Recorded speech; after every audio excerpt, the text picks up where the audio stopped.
Merci à vous. Merci de nous avoir reçus. Merci, chef Jogueil, le chef du quartier de la commune. Merci à Madame Lee, Tahaou Dakar de la coalition Yéli Askarbi. Merci à vous. Madame Lee, soyez la bienvenue. Elle est accompagnée de nos fortes délégations.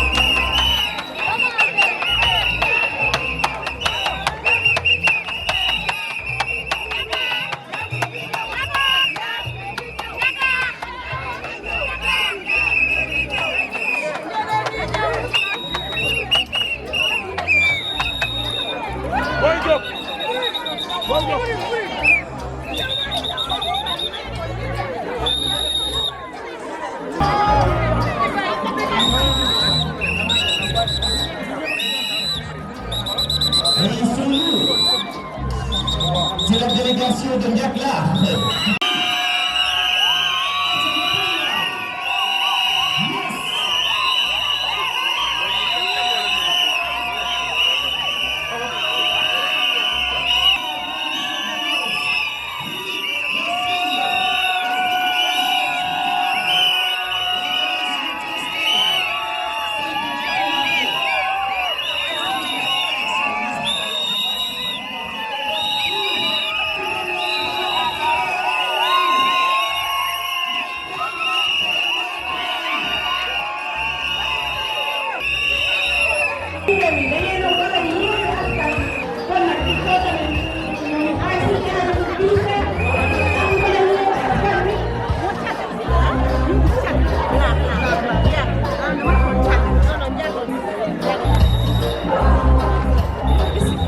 Merci beaucoup.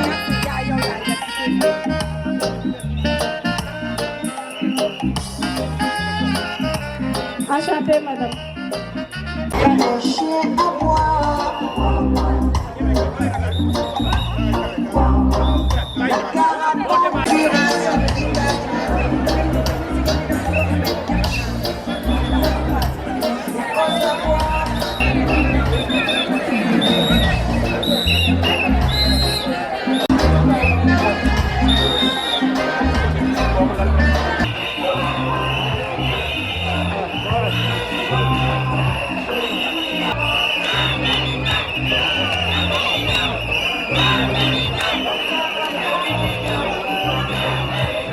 pas venu ce soir.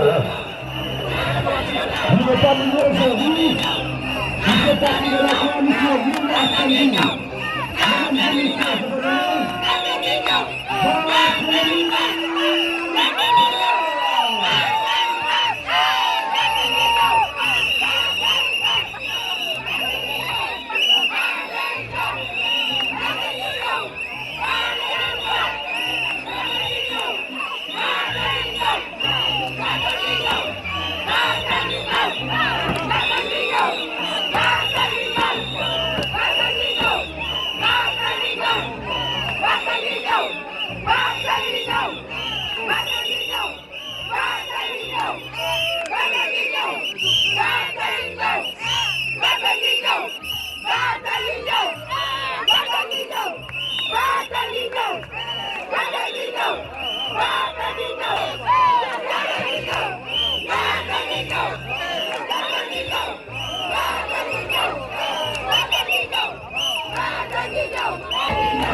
je vous merci de recevoir avec la coalition Ville Assemblée.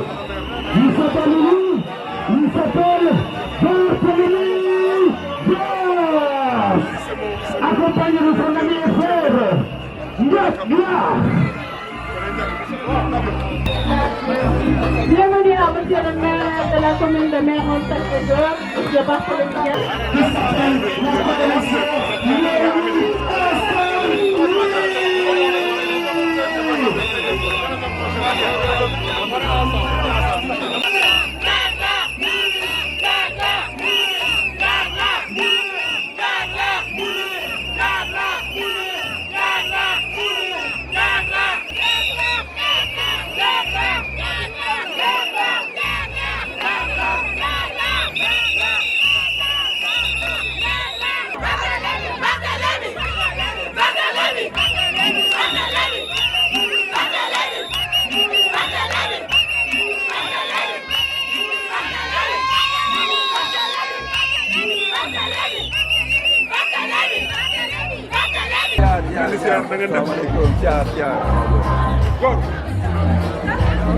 Yàlla xewal yokku rek di neexal avant de dal na la jëmm ji di imam boo gisee mu bàyyi li mu def ne ci sa ginnaaw ak secteur bi xam nga lu ko waral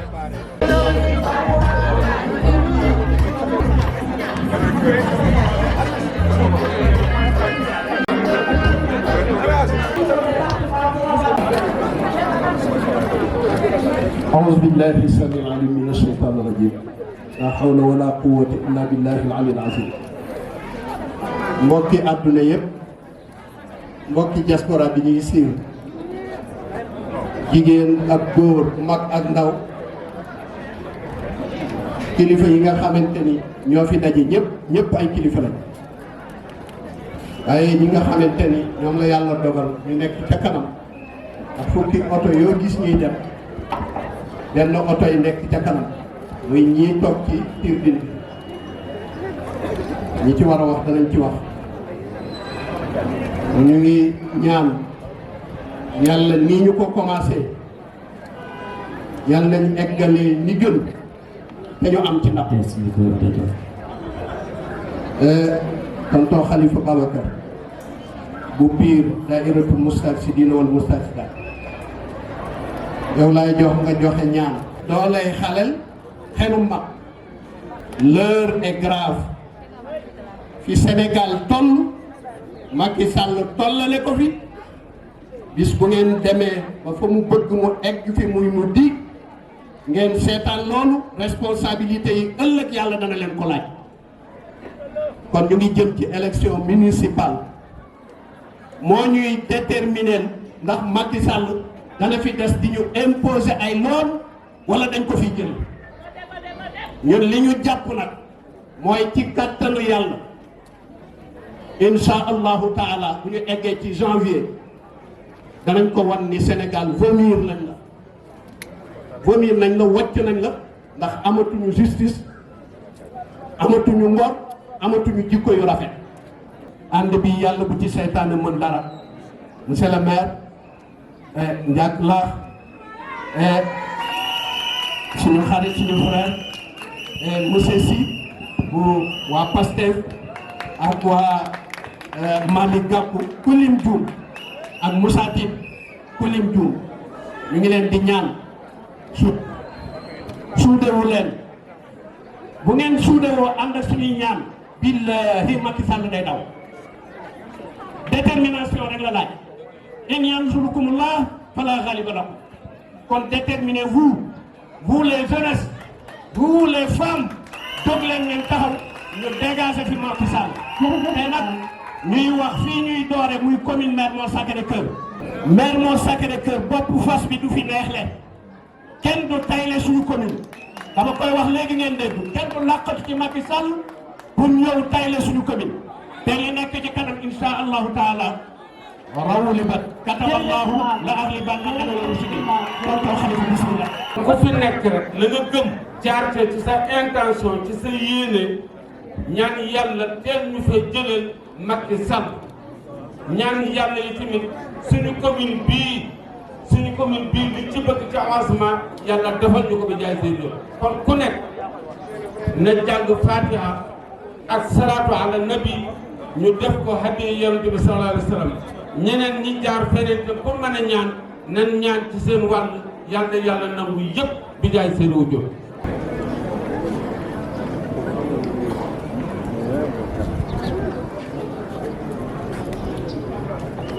ñu Yewwi Askan Wi wala pareegu leen pour ñu yeewi. non su fekkee pareegu pour yeewu askan bi man ma yeewu leen. kon yeewi leen. xam nga ni leen di yeewee ku ci gëm sa bopp bu ne tàccul sa loxo sa loxo ca kaw sa loxo ca kaw sa loxo ca kaw suñu jugee ci loolu nekk dinañ la jox ko wax 2 minutes parce que on a accusé du retard. Exactement. te 2 minutes yooyu nga xam ne moom la ñu wax. Barthélémy Dias. Nous appelons tous nos sympathisants, nos militants à se mobiliser parce qu'on prévoit de faire des activités au niveau de la commune dans le cadre de la coalition Yewwi Askan Wi. Nous remercions particulièrement la presse pour être venue nous accompagner sur cette journée. Le coordonnateur du comité électoral. Chers invités, membres de la coalition Yewwi Askan Wi du département de Dakar, chers amis de la coalition Yewwi Askan Wi de Mermoz Sacré-Cœur, Monsieur le maire Barthélémy Dias, mon ami, mon frère, Monsieur Ndiagla, président du mouvement, mon ami, mon frère, honorables députés, chers invités, je voudrais à l'entame féliciter Madame Safiétou Gueye, Mami Kassé, avec les femmes des différents partis politiques. On se retrouve sur cette place mythique, donc le Grand Baobab, pour officiellement installer le comité électoral de Mermoz Sacré-Cœur que j'ai l'honneur de présider. Et tout à l'heure, comme j'ai dit tout à l'heure, la cérémonie qui nous réunit ici revêt pour nous une importance toute particulière parce qu'il s'agira encore une fois d'installer officiellement le comité électoral composé d'hommes et de femmes qui sont conscients des enjeux de l'heure. Et elle l'a annoncé tout à l'heure, donc nous avons pu installer ce comité électoral sans difficulté, sans heure. Et c'est des gens responsables. Ce qui a prévalu dans cette réunion, c'est la générosité. Et c'est ce que nous voyons ici aujourd'hui. C'est pour cela que nous sommes optimistes pour le soir, n'est-ce pas, de ce dimanche du mois de janvier, de hisser haut et très fort le flambeau de la victoire. Une victoire éclatante, avec panache et sans bavure.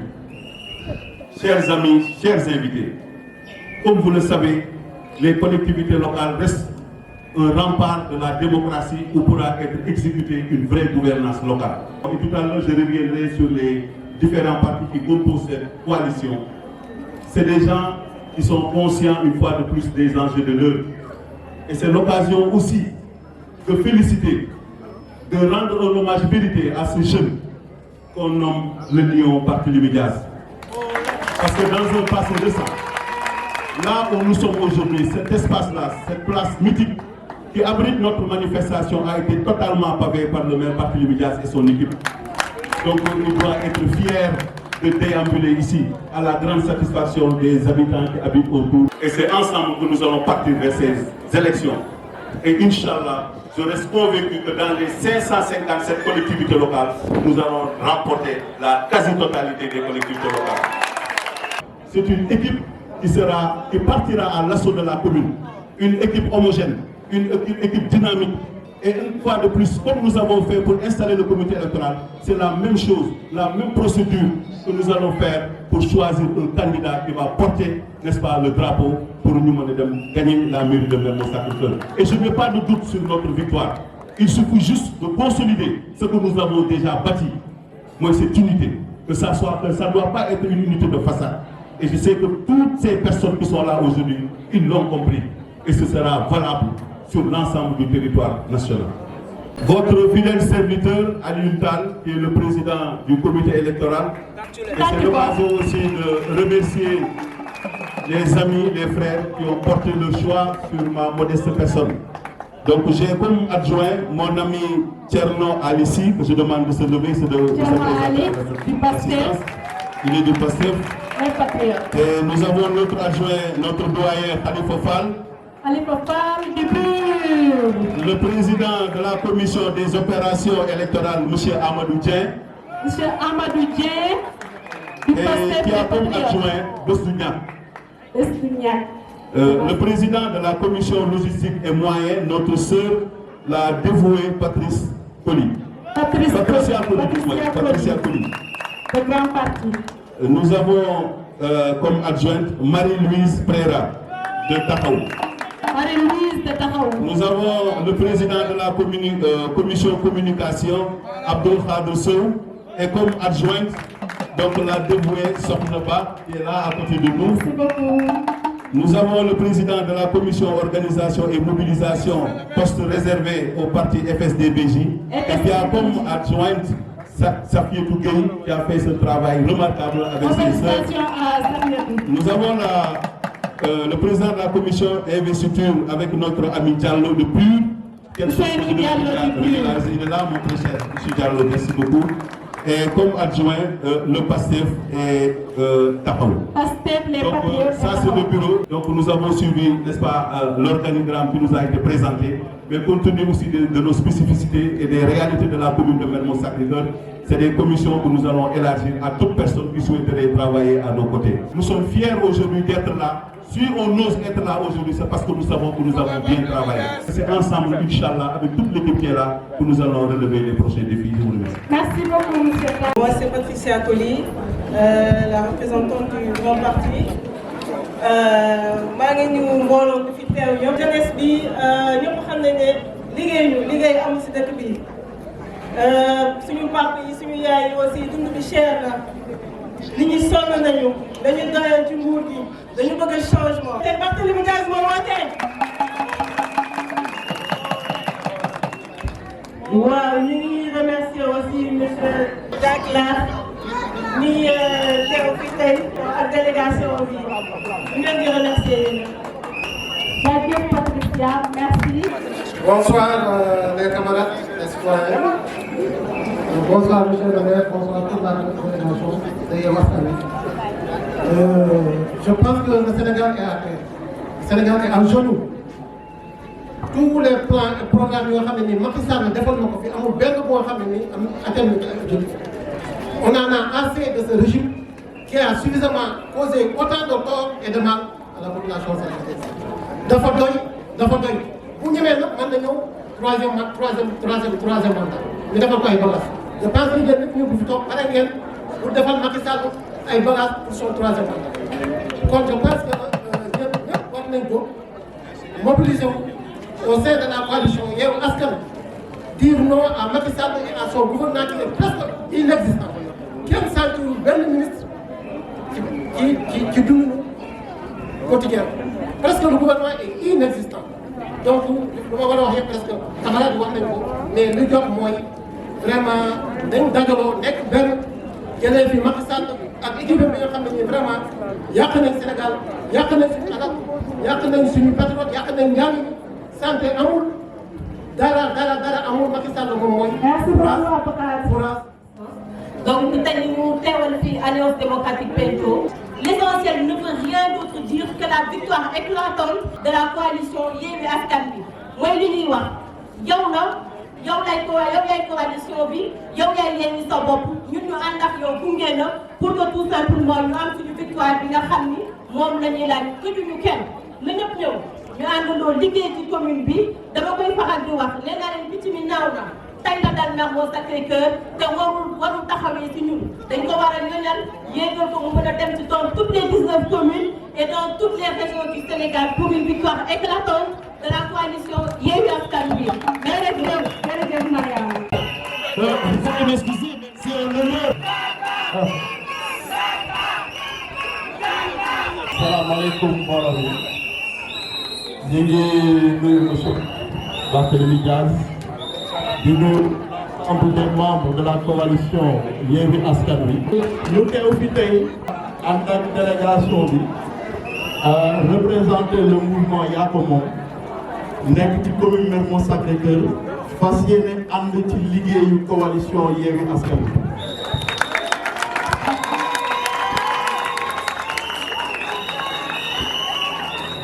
di renouveler sunu engagement auprès du maire Barthélémy Dias, auprès de l'équipe municipale et auprès de l'ensemble de la coalition.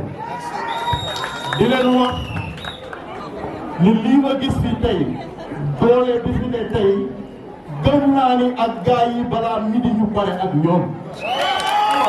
kon nag dañu mobiliser ak ñu doon benn say comme l'a dit mon frère Alioune Tall. Xàccandoo dóorandoo pour la victoire au soir du 23 janvier 2022. bu ñuy établir suñu bureau bi consensus moo prévaloir parce que yëpp amuñu ko coow donc dafay wane ne du ñu bëgg liggéey ñu ànd nekk benn bokk ndey bokk bàyyi pour jëlee fi li nga xam ne mooy régime bi fi nekk jëlee fi régime bi fi nekk nag comme lu ko imam waxee léegi. premier tour bi ci élection municipale yi lay commencé ndaxte élection municipale yi bu jaaree yoon ba ñu daaneel ñu fi nekk du ñu dal sax di wax ay troisième mandat bëggi xalaat ne nañ fi toogaat après 2024. donc ñu xam ne rek ci ay échéances yu am solo la ñu jëm moo tax ñun waa commune Mermoz Sacré-Cœur ñun ñëpp fi teew dama bëgg ngeen xam ne coalition bi taxaw na.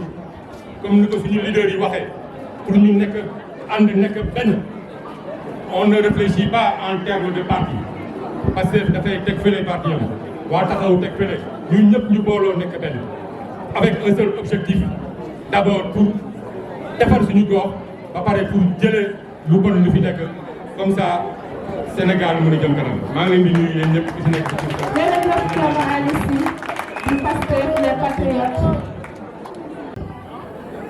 ku nekk xam na ni jigéen ñi ñooy cri oto bu ñu am nekkul oto ba boo moytuwul bu paanee du mën a ma bëgg nag xamal leen ne coalition bi dafa dëgër ci kaw kacc kon ñun ñi nekk fii nañ ko fexe ba mu gën a dëgër Ousmane dafa wax léegi ne l'heure est grave ma ne ko la gravité de l'heure ne saurait empêcher la conviction des femmes convaincues et nous sommes des femmes engagées. Nous sommes des députés à l'Assemblée nationale du Sénégal ñu ngi leen di xeexal ñu ngi leen di jooyal parce que xam nañ ne jigéen ñi ñoo ñi gën a vulnérable mais malgré suñu vulnérabilité mosuñoo dellu ginnaaw toujours ñu ngi si kanam léegi nag gis ngeen ne yokku nañu ceeb yokku nañu diwlin yokku nañu lépp pour rek fexe pour ñu jaay suñu ngor dañuy wax ne restons indestructibles ci kattanu yàlla janvier suñu demee élection yi nañ dégg wuyu la main dans la main xool li jigéen ñi soxla ñu dem ci nous sommes des femmes de développement nous sommes des femmes de valeur su ko defee ñu nekk ci kanam jàppale suñu jigéen ñi song yi ba ñu mën a nag yeewu askan yaakaar naa ne fii ci Sacré-Cœur Mermoz incha allahu rabbi avec le maire résultat dinañ ko fi tàmbali di gis. asalaamaaleykum wa rahmatulah. à Mermoz Sacré-Cœur. mais coalition boobu moom nu mu tudd. Yewwi Askan Wi. mais askan boo koy yeewi pour lan la. bu ñu génn ci mbégte di nekk ak jafe-jafe yi. askan boo koy yeewu du day glissé.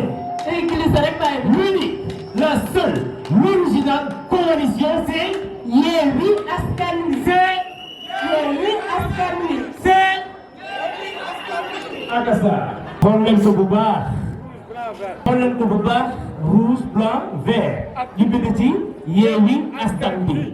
Ensemble pour l'essentiel. Merci. ok jërëjëf. C'est il faut. kon dañuy woo monsieur le maire de la commune de Mermoz Sacré-Cœur. ma yokk si. Vous allez m'excuser, mais dama fi yokk. Ça, c'est l'homme qui est avant l'autre. Ça, c'est l'homme qui a cassé sa vie. Ça, c'est l'homme qui a su le quand il faut, où il faut, comme il faut. Monsieur Barthélémy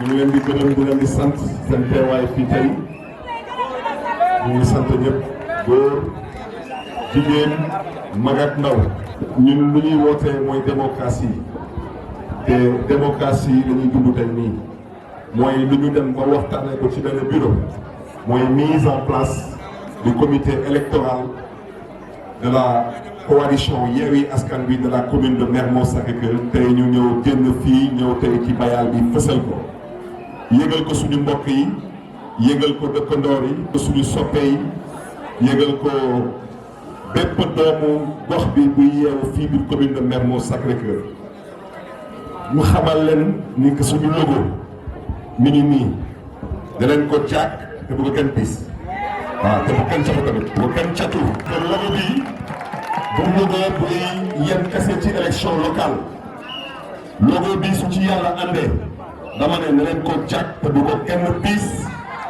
parce que moom lañu bëgg yàlla may ñu ñuy ànd ak moom ba élection présidentielle de 2024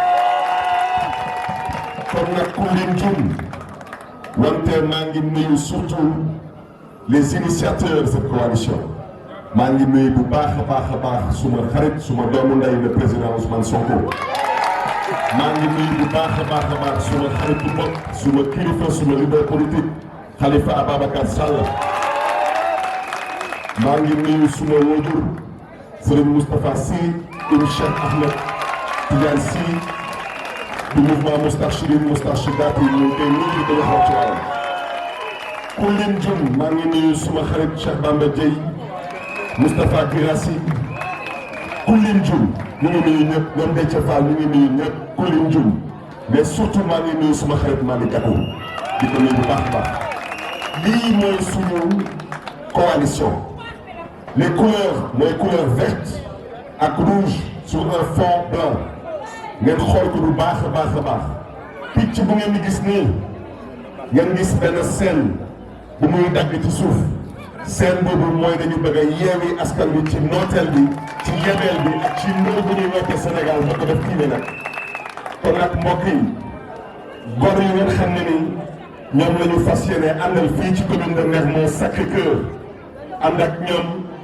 di jaay yeewi askan wi ñu nii ci kaw tribune bi ñii ay gor lañu suma baat nag ci kaw foofu laay daanelee dama ne ñu ngi respecté bépp coalition bu nam jiite commune de Mermoz Sacré-Cœur wante suma baat ci kaw commune de Mermoz Sacré-Cœur du ko yekkal président Macky Sall il n'y en a pas question waaw te fas bi moom daanaka fas bi ñeenti tànkee ko damm couleur marron nous sommes allergiques à la couleur marron dans la commune de Mermoz Sacré-Cœur fii laa koy wax ci bayal bi dama ne xool leen logo bi ne leen ko jàpp te bu ko kenn piis leen ko catu lii mooy suñu coalition élection locale mooy suñu coalition élection législative te moom la ñu fas yéene jël ànd ak moom ba élection présidentielle 2024 donc nag mbokk yi wax leen ak seen mbokk yi ak seen dëkkandoor yi ak seen soppe yi ak seen xarit yi dites-leur que élection locale mooy premier tour élection présidentielle xam ngeen Sénégal 3e mandat dañ ko fiy tere ñu may waxal xam nañ seen bopp mooy naa fekk ñu ngeen xam ne ni dañu weddi yàlla ne ñoom dañuy 3e mandat ñoom dañu bëgg waa Mermoz Sacré-Cœur mën leen yónnee ay message clair et net des élections locales de janvier, du 23 janvier 2022 constitue pour nous le premier tour de l'élection présidentielle. Votez utile, votez le Sénégal, votez Yewwi Askan Wi. lii mooy dynamique ba ñu fas yéene jàpp ba élection bu 2024. man nag maa woo suma rak di suma doomu ndey di Jack Laax ma woo ko parce que moom ak man dañuy yàgg a ànd ci conseil municipal 2009 ba 2014 ñoo bokkoon suñu conseil municipal 2014 ba tey ñoo bokk suñu conseil municipal.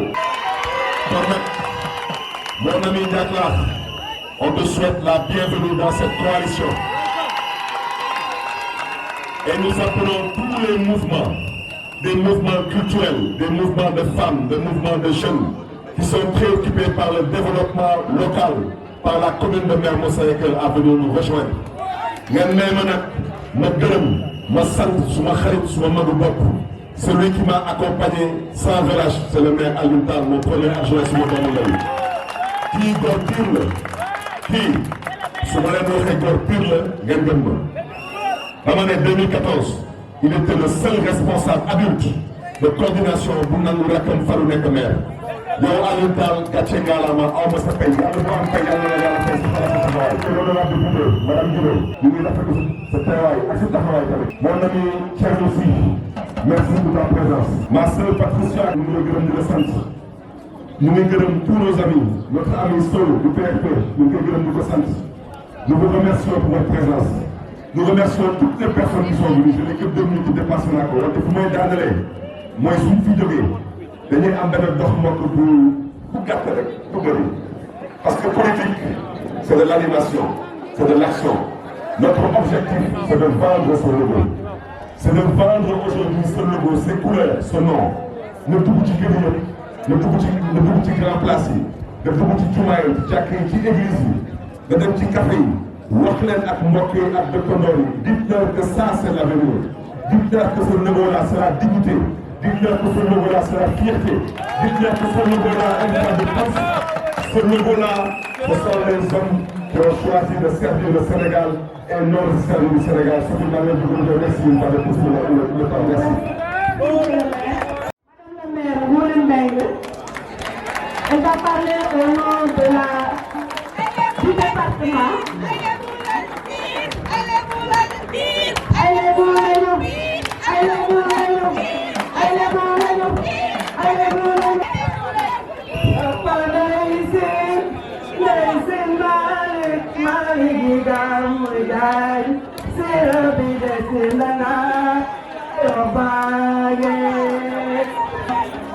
Asalaamaaleykum waa commune Mermoz Sacré-Cœur maa ngi leen di nuyu ci nekk ci turam ak ci santam di rafetlu lii ngeen def lii c'est une première parce que bi ñu tegee coalition bi ba léegi foog naa ne commune Mermoz Sacré-Cœur jox nañu exemple ndax seen installation bi nag gisaguma ko fenn benn appel rek laay wax man jigéen ñi laay waxal te foog naa l'honorable député li mu wax nii kenn mënu ci teg leneen léegi nag yéen jigéen ñi yéen laay waxal Sénégal ku fi fal jigéen ñee li fal.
La voix de jalousie, je glorifie dans l'hypocrisie. C'est le sacrifice qu'ils ont choisi. Tu es à me trahir, mais de ma femme, je vais te haïr. Oui, de ma femme, je vais te haïr. Petit chien galeux,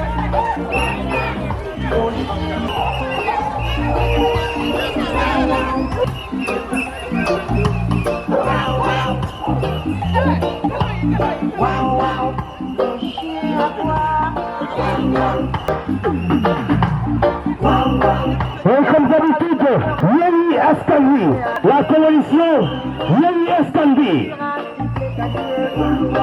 Et nous avons le plaisir aujourd'hui de recevoir parmi nous Naklar.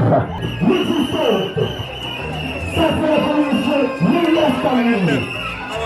Nous allons mettre une note à voler. Avec Imam Hamza, avec Naklar, avec Barthélémy Dias, avec c'est le mot que je peux dire, Sénégal, comme Canaan. Boumba est dans la place, Paul Parker.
Ma chérie, on habite à Miché.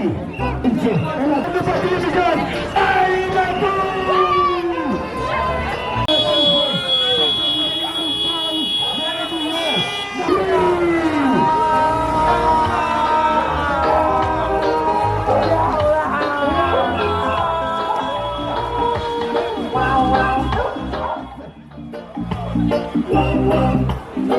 ça, ce sont mes amis de Bois-Boulogne.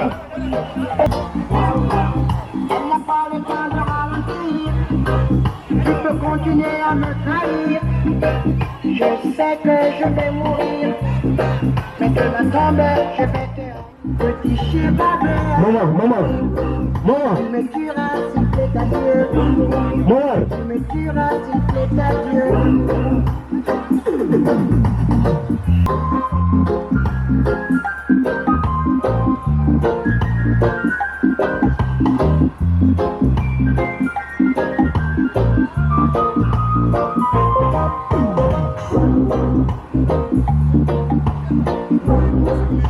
Sa voix de jalousie, il se glorifie dans l'hypocrisie.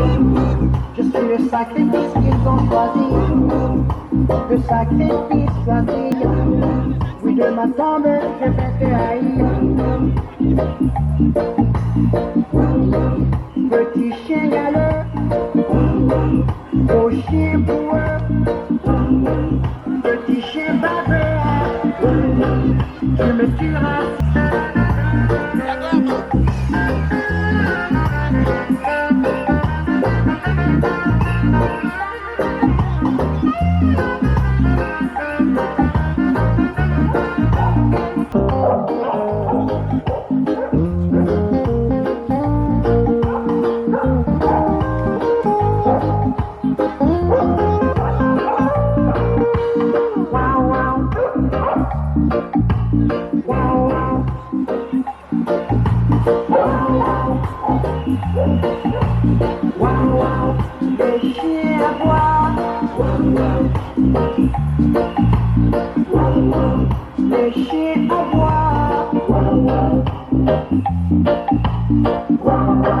La caravane passe. La caravane passe. Elle n'a pas le temps de ralentir. Tu peux continuer à me trahir. Je sais que je vais mourir. Mais que ma tombe, je vais te haïr. Petit chien baveur, tu me tueras s'il plaît à Dieu. Oui, tu me tueras s'il plaît à Dieu.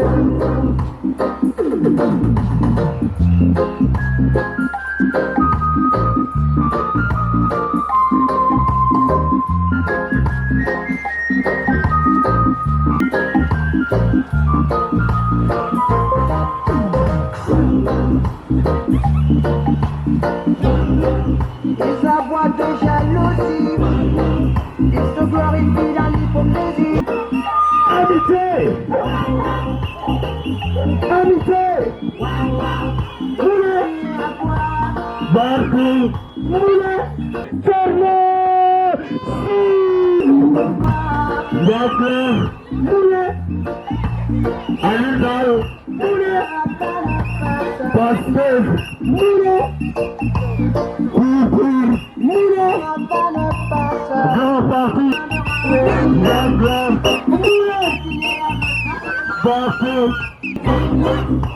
Je suis le sacrifice qu'ils ont choisi. Le sacrifice choisi. Tu peux continuer à me Votre mignonne! ma tombe, je vais te haïr.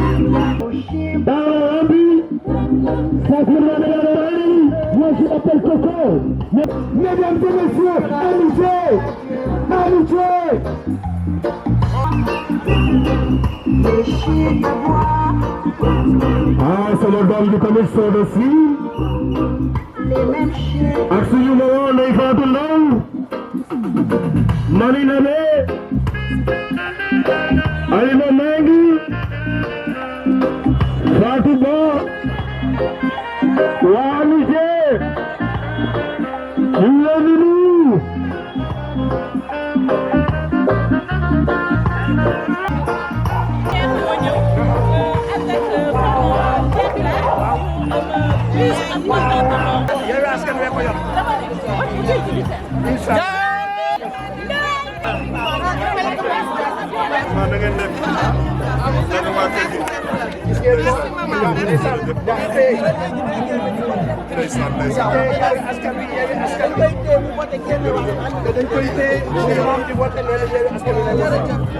Jërëjëf